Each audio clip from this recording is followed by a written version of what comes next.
जुर्म करने के लिए किसी खास प्रकार का कोर्स या डिग्री नहीं होती।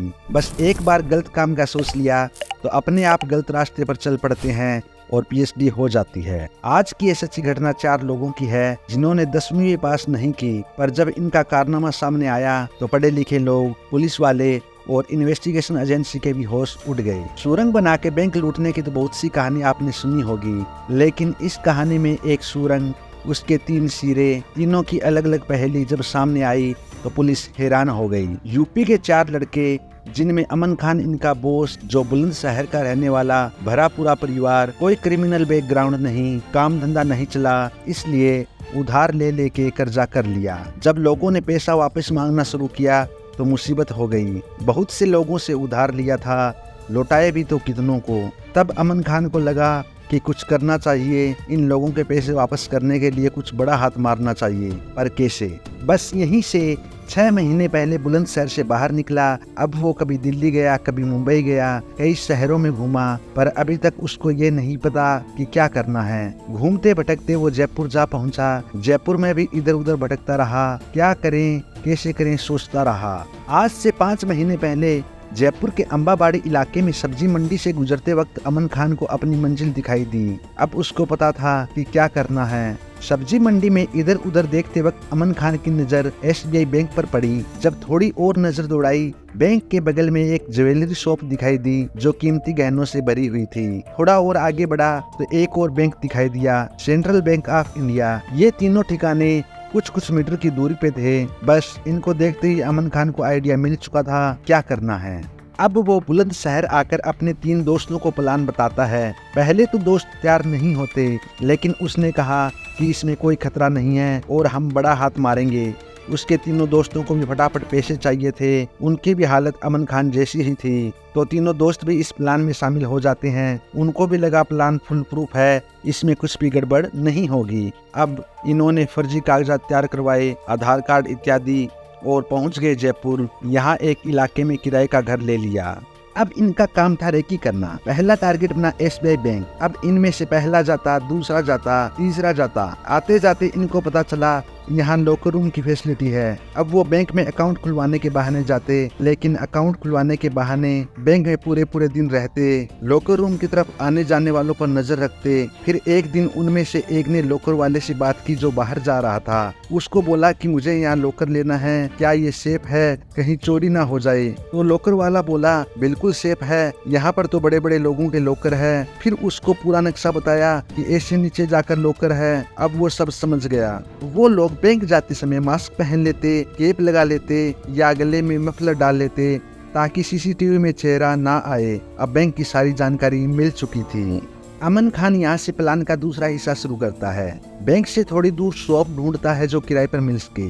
शॉप ऐसी चाहिए थी जिसके नीचे बेसमेंट हो। सब्जी मंडी में बेसमेंट वाली शॉप मिल जाती है। अब उसे दूरी का ख्याल रखना था, ज्यादा दूर भी ना हो। उसकी नजर पास में ही एक दुकान पर पड़ी और उसने दुकान के मालिक को बताया कि उसको यहाँ खाद की दुकान करनी है, किराए पे दुकान चाहिए। दुकान 3000 रुपए मंथली किराए पे मिल जाती है। अब उसने दुकान पर पोस्टर वगैरह लगवाए। यहाँ देखिए कि उसने जानबूझकर खाद की दुकान खोली, क्योंकि खाद बड़ी बड़ी बोरियों में आती है और खेत में ले जाई जाती है। उसको पता था कि बोरियों का यूज उसे कैसे अपने प्लान में करना है। अब वो कुछ दिन दुकान पे बैठा ताकि देख सके सब्जी मंडी में कब लोग आते हैं और कब जाते हैं। उसके साथ ये भी किया कि अपनी पर्सनल सिम वो सब्जी मंडी में यूज नहीं करेंगे। इसके लिए अलग से सिम ली जो नंबर शॉप पे दे रखा था। अब आगे का काम शुरू हुआ। दुकान से एसबीआई की दूरी 300 मीटर थी। सब्जी मंडी में दिन में बहुत शोर होता है, साधनों का भी, और दुकानदार माल बेचने के लिए भी आवाज लगाते हैं। बस इसी शोर का फायदा उठाना था सुरंग खोदने के लिए। अब इन लोगों ने बेसमेंट में सुरंग खोदनी शुरू कर दी। जो मिट्टी निकलती उसको खाद की बोरी में भरकर दुकान पे ही रख देते ताकि किसी को शक न हो। 4.5 महीने तक खुदाई करते रहे, पर खुदाई में दिक्कत आती थी। दुकान पे कस्टमर आते तो क्या करें, इसके लिए इन लोगों ने वाईफाई बेल ले रखी थी। जब भी कोई आए वो बेल बजा देता। यहाँ भी एक कोड था, एक बार बेल बजाने का मतलब काम रोक दो और 2 बार बेल बजाने का मतलब काम शुरू कर दो। दूसरी दिक्कत, जमीन के अंदर खुदाई करो तो पता नहीं चलता किस तरफ जा रहे हैं। यहाँ भी इन 10वीं फेल लोगों का दिमाग देखिए। इन लोगों ने कंपास का यूज किया। उस कंपास को ऊपर ले आते, वहाँ से अंदाजा लगाते कि ये सही जा रहे हैं या नहीं। ये लोग गूगल मैप का भी इस्तेमाल करते, देखते कि एसबीआई बैंक किस तरफ है। इस दौरान जब भी मिट्टी ज्यादा होती रिक्शा में कुछ बोरी डालकर ले जाते और कहीं खेतों के पास जाकर खाली कर देते। खाद की दुकान है तो खाद की बोरी आती जाती रहती है, किसी को भी शक नहीं होता। अब 4.5 महीने बाद बैंक तक सिर्फ 12 मीटर की सुरंग बची थी। इनको पूरा यकीन था कि ये 12 मीटर अगले 24 से 36 घंटे में पूरे कर देंगे। यहाँ तक सब कुछ ठीक ठाक चल रहा था, लेकिन 25 जनवरी को मंडी में आलू से भरी हुई 3-4 ट्रैक्टर ट्राली आते हैं। अब उन आलू को ट्रक में भरकर किसी और जगह सप्लाई करना था। जब आलू भर के जा रहे थे, थोड़ा सा चलते ही टायर गड्ढे में फंस जाता है। उतर के देखा गया कि टायर गड्ढे में फंसा हुआ है, तो ट्रक ड्राइवर और हेल्पर वहाँ से मिट्टी हटाने लगते हैं। तो ट्रक ड्राइवर और हेल्पर मिट्टी हटाने लगे। जैसे ही मिट्टी हटा रहे थे, टायर और धंस गया। जैसे ही टायर और धंसा, बाकी की मिट्टी नीचे चली गई। तो उनको लगा कि कोई सीवर पाइप होगी जो पहले से यहाँ होगी।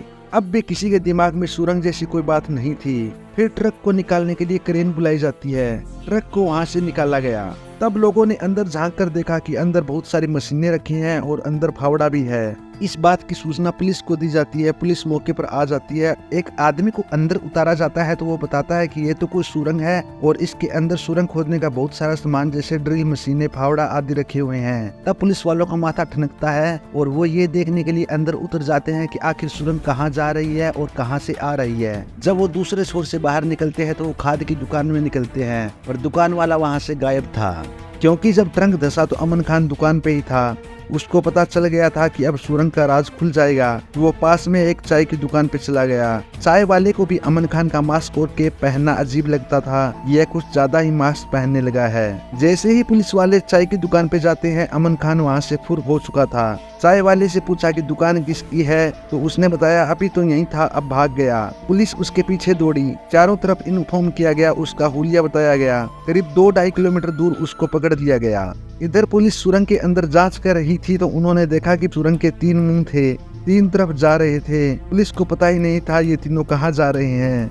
जब नक्शा देखा तो पता चला एक SBI की तरफ, एक ज्वेलरी शॉप की तरफ और एक सेंट्रल बैंक की तरफ जा रहा था। पुलिस ने अमन खान को हिरासत में लेकर पूछताछ की तो उसने बताया कि जब हम 300 मीटर की सुरंग खोद ही रहे थे तो लगा कि 20-30 मीटर की मेहनत और कर लेते हैं, तीनों में हाथ साफ कर देते हैं ताकि जिंदगी ऐशो आराम से गुजर जाएगी। फिलहाल मास्टरमाइंड पुलिस के कब्जे में है, बाकी तीनों अभी फरार है। जब ट्रंक फंसा तब अमन ने उनको बता दिया था कि सुरंग का राज खुल चुका है। ये थी आज की सच्ची कहानी। कैसे 10वीं फेल लोगों ने दिमाग लगाया और कैसे आलू ने इन सबकी पोल खोल दी, वरना ये सब चोरी में कामयाब हो जाते और पता नहीं कब पकड़े जाते। मिलते हैं आपसे अगली नई और सच्ची कहानी के साथ नेक्स्ट वीडियो में। जय हिंद, जय भारत।